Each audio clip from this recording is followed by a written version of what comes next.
Hi, my name's Victoria He. I'm from Girl Scout Troop number 45232 in Southeast Michigan, and this is my Gold Award experience. So the theme I chose for my project was the environment and sustainability, as well as education. National Geographic recently took a survey of people in which 72% of people said that climate change was personally important to them, however 51% that they felt sort of hopeless in this situation. The UN stated that the best way to combat climate change is education.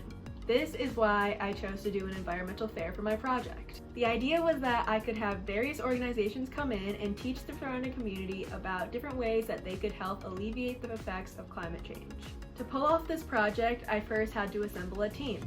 I got a team of some close classmates as well as some people in my Girl Scout troop who would help me along the way. The first part of this process was finding a date as well as venue for this event. I settled upon my school and reached out to my school principal to set up a date. After a date was chosen, I researched organizations with one of my team members and we found almost 40 organizations that were local.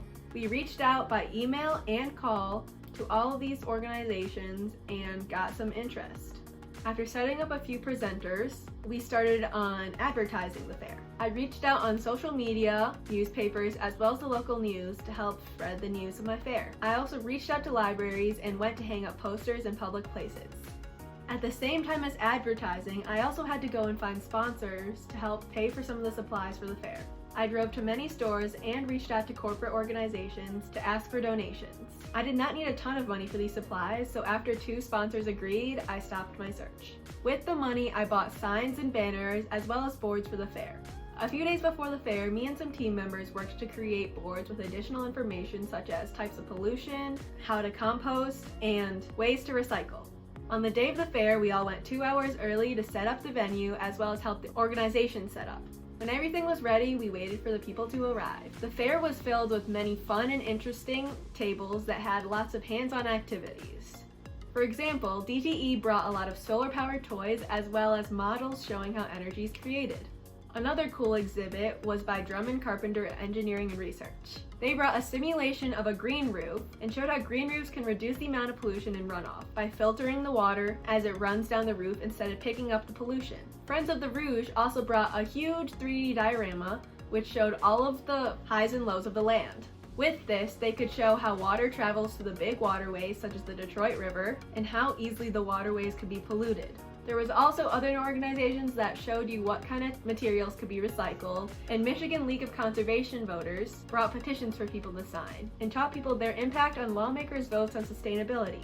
Another organization that came taught people the positive benefits of eating lower on the food chain, which means eating less meat.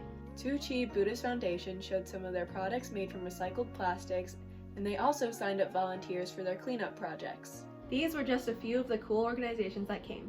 By the end of the 2 hours, 80 people had visited and 8 organizations had come to present information. From surveys at the end of the fair that were given to every visitor, every single person stated that they learned something new. And everybody but one person said that they were planning on making a lifestyle change. Some people even reached out to me after the fair talking about how they started recycling more or even started a compost bin.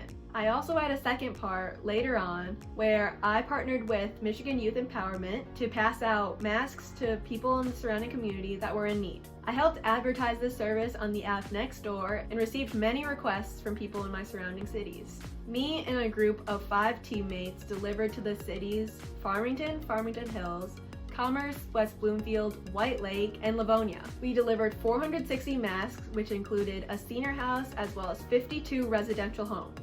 Our team received the masks, packaged them into packs of 5, and then sent them out for delivery. With these packs of masks, I also included a slip of paper that had tips on how to safely reuse your mask as well as ways to live greener at home. This is especially important because the University of London College predicted that 66,000 tons of waste would be created if each person uses a single-use disposable mask every day, and that's a lot of waste. This part of the project both benefited the environment as well as the overall health of the community. Overall, from just doing this project, I grew so much as an individual. I developed greater leadership, organizational, and communication skills.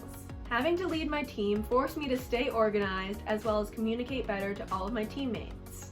I also needed to talk to many adults in person, by call, and by email, which allowed me to learn how to better communicate professionally. I also gained way more confidence during this whole process. Now, after the project, I feel confident in organizing big events such as the environmental fair, as well as being more independent and communicating effectively in the real world.